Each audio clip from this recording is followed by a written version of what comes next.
عدالتوں میں لے کر جایا جائے تو پھر تو کوئی بات بنتی بھی ہے، مگر جلسوں میں کھڑے ہو کر اس طرح کے الزامات آگے بڑھیں سر، آگے بڑھیں۔ بالکل I don't agree. Circumstantial evidence ہوتا ہے، سرکمسٹانشل ایویڈنس بڑا کلیئر ہے۔ رمضان شوگر مل میں جب کوئی ایتھکس ہوتے ہیں سر، کوئی لیمٹس ہوتی ہیں، کوئی لیمٹس ہوتی ہیں، کوئی ایتھکس ہوتی ہیں۔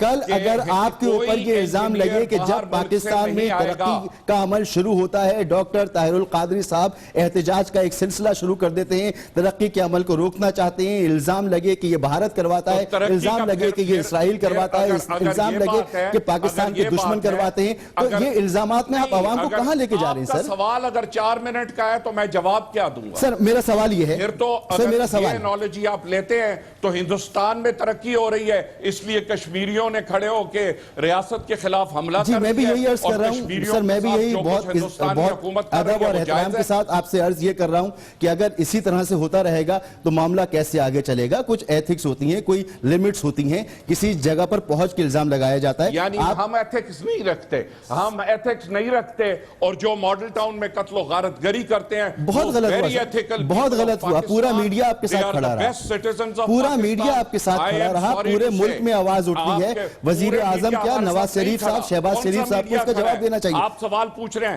آج کھڑے ہو کے آپ ماڈل ٹاؤن پہ کہیں نا کہ قتل و غارت گری حکومت کی ایما پر ہوئی۔ سر بالکل بالکل میڈیا آپ کے ساتھ کھڑا رہا۔ بجلی بنائیں گے، نواز شریف صاحب بجلی بنائیں گے۔ سپاہی بوٹا خان آرڈر دینے والا تھا، وہاں سب انسپیکٹر آرڈر دینے والا تھا۔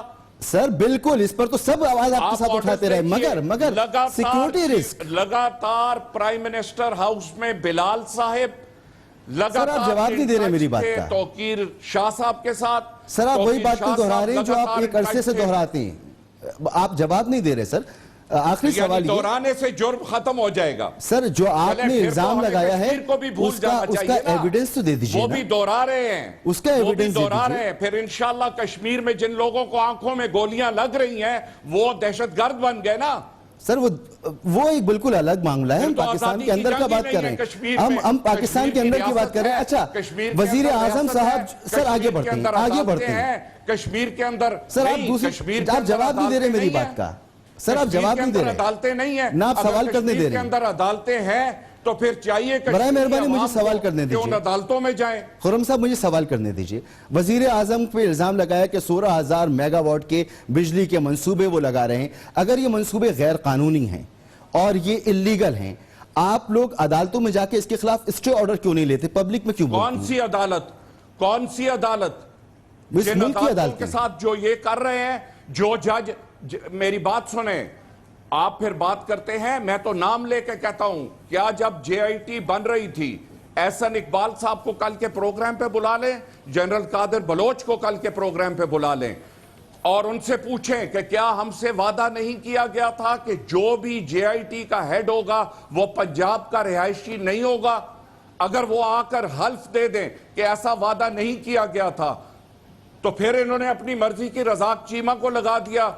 بات یہ ہے کہ جب حکومت، مجھے تو کلیئرلی نظر آتا ہے، I'm sorry to say، کہ آپ کو حکومت جو قتل و غارت گری کرے اس پہ تو ہم عدالتوں میں جائیں، لیکن ہم جو یعنی ہم مجرم کے آپ عدالت میں نہیں گئے سر، آپ نے حجت تمام بھی ہمارے خلاف جو جرم ہے بہت شکریہ سر، تھینک یو سو مچ۔ خرم نواز گنڈا پور صاحب، بہت سنگین الزام لگ رہے ہیں، ایسی شخصیات پہ لگ رہے ہیں جنہوں نے پاکستان کو سرو کیا، پاکستان کے اعلیٰ ترین عہدوں پر وزیر اعظم پاکستان پر الزام لگ رہا ہے، ان کے طرز حکمرانی پر تنقید ہو سکتی ہے، ان کے فیصلوں پہ تنقید ہو سکتی ہے، کرپشن کی بات ہو سکتی ہے، مگر کسی کی حب الوطنی کو کوسچن کرنا، اس پر سوالیہ نشان لگانا اور ثابت نہ کرنا، اگر یہی روش چلتی رہی تو پھر پاکستان کی سیاست کس طرف جائے گی اس کا شاید ہم اندازہ بھی نہیں لگا سکتے۔ بریک لیں گے اور بریک کے بعد پروگرام کا سلسلہ جاری رہے گا۔ سلام۔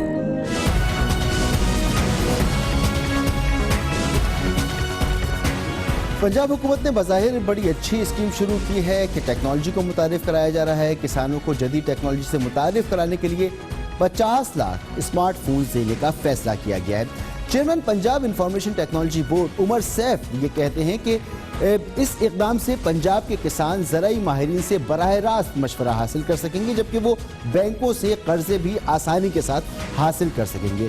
پنجاب حکومت کا کہنا ہے کہ کسانوں میں اسمارٹ فونز کی تقسیم اگلے ماہ سے شروع ہو جائے گی، جس کے تحت ابتدا میں 5 لاکھ فونز دیے جائیں گے، جبکہ 5 سال کے دوران 50 لاکھ اسمارٹ فونز تقسیم کیے جائیں گے۔ منصوبے کے تحت اسمارٹ فونز میں ایسی اپلیکیشنز شامل ہوں گی جس سے کسانوں کو موسم کی پیشگی اطلاع مل سکے گی، جبکہ وہ فصلوں کی بیماریوں اور بچاؤ معلومات بھی حاصل کر سکیں گے۔ اس اسکیم پر بات کریں گے، ہمارے ساتھ موجود ہے پنجاب انفارمیشن ٹیکنالوجی بورڈ کے چیئرمین جناب عمر سیف صاحب۔ عمر سیف صاحب بہت شکریہ۔ ہم نے دیکھا کہ اس طرح کی اسکیم افریقہ میں بھی متعارف کرائی گئی تھیں، مگر پاکستان میں جب آپ متعارف کرا رہے ہیں تو یہ پاکستان میں کس طرح سے کامیاب ہوگی؟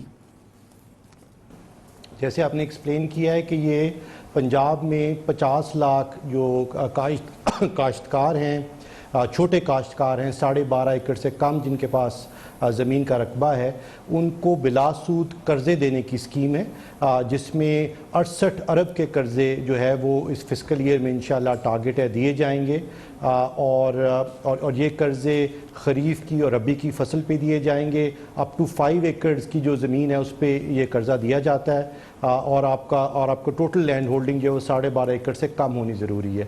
اس میں جب ہم یہ اسکیم ڈیزائن کر رہے تھے تو ٹپکلی اس طرح کی اسکیمز میں 2-3 مسائل گورنمنٹ کو پیش آتے ہیں۔ ایک یہ کہ اس کو رقم کی کمی ہے ٹھیک وقت پہ اچھی ان پٹ ایگریکلچر میں ڈالنے کے لیے، وہ پیسٹیسائڈ ہے، وہ فرٹیلائزر ہے یا سیڈ ہے، اس کے پاس پیسے نہیں کہ اس کو بر وقت خرید کے ڈالا جا سکے۔ اور دوسری جو اس کو دشواری پیش آتی ہے وہ انفارمیشن کی کمی ہے کہ اس کو بر وقت موسم کی فورکاسٹ نہیں ملتی، اس کو اگر کوئی وہاں پہ کوئی وبا لگ رہی ہے، اگر اس کی جو فصل ہے اس کو کوئی پیسٹ آؤٹ بریک ہو رہا ہے۔ اچھا یہ فرمائیے کہ اس کے اہداف کیا ہیں؟ قرضوں کا حصول، انفارمیشن کسان تک پہنچانا، کیا اس کے اہداف کیا مقرر کیے ہیں؟ چاہتے کیا ہیں آپ؟ اس سے کیا نتائج حاصل کرنا چاہتی ہیں؟